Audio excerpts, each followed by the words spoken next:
Should you continue waiting and dating, or should you settle down like your mom keeps nagging you to do and pick one body, one camera to start a little family with and really try to commit and live happily ever after and stop upgrading? Well, I just want to make a quick follow-up to my Sony A7C Mark II video from what rumors have recently hit the webosphere, and I know that's not a word, but this video I think concerns any content creator or hybrid shooter looking for a beginner camera or as an upgrade from their current system, because these issues are not specific to Sony.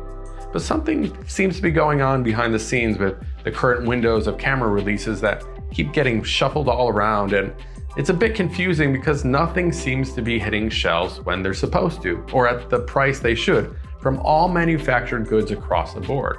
So from one of my previous videos, I stated that I was not going to upgrade to the A7 IV, and I still don't think I will because I was waiting for its compact offspring, the A7C Mark II. And as it was rumored last year by Sony Alpha Rumors that Sony would be making this camera by year's end, and yet in his most recent post, he countered all of that.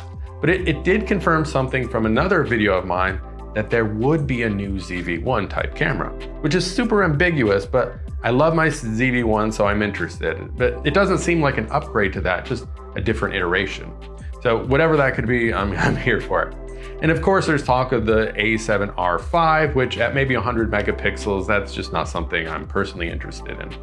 But then he, and I'll link his video below, said there may be a few surprise camera announcements and even another cinematic camera, which if it's something like the FX3 Mark II, well, I will sell my liver today for that, but that's not likely either, because the issue is finding a camera from Sony's current lineup, from the A7C, the ZV-E10, which both have halted production, to the FX3, the A7S3, the ZV1, and even the A7S4, all cameras which are still in production, but honestly may not as well be with how hard they are to find. So the chip shortage is either way worse than we had feared, or they're holding back their chips for future cameras with new sensors to be announced later. All that being said, if I didn't have a camera now, I'd probably try to back order the A7 IV, or find a used ZV1 or ZV-E10, or a used A7C. Yet, what I'm now realizing is how scarcity makes you more grateful. This whole upgrade mentality or gear acquisition syndrome, where we are always looking for the bigger, the better, and the faster, in spite of the fact our current cameras are probably too good for what most of us need anyways. And when the options are off the table, it's easier to look at what's right in front of you and think, damn, this camera is fantastic. Why was I trying to get rid of it?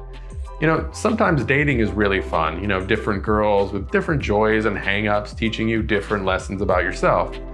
But there's something to picking one person. Of course, there has to be a strong foundational compatibility, but picking one person and putting a ring on them, or in this case, a lens, and it not just gives you clarity because it takes all the distractions of dating and hopefully upgrading away, it focuses your creative energy and saves you money along the way.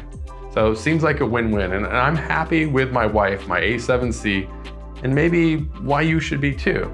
So thanks for your time and attention. Please consider liking and subscribing.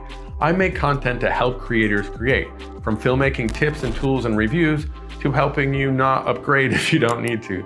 So if that's your thing, consider sticking around, and thanks again. Bye y'all.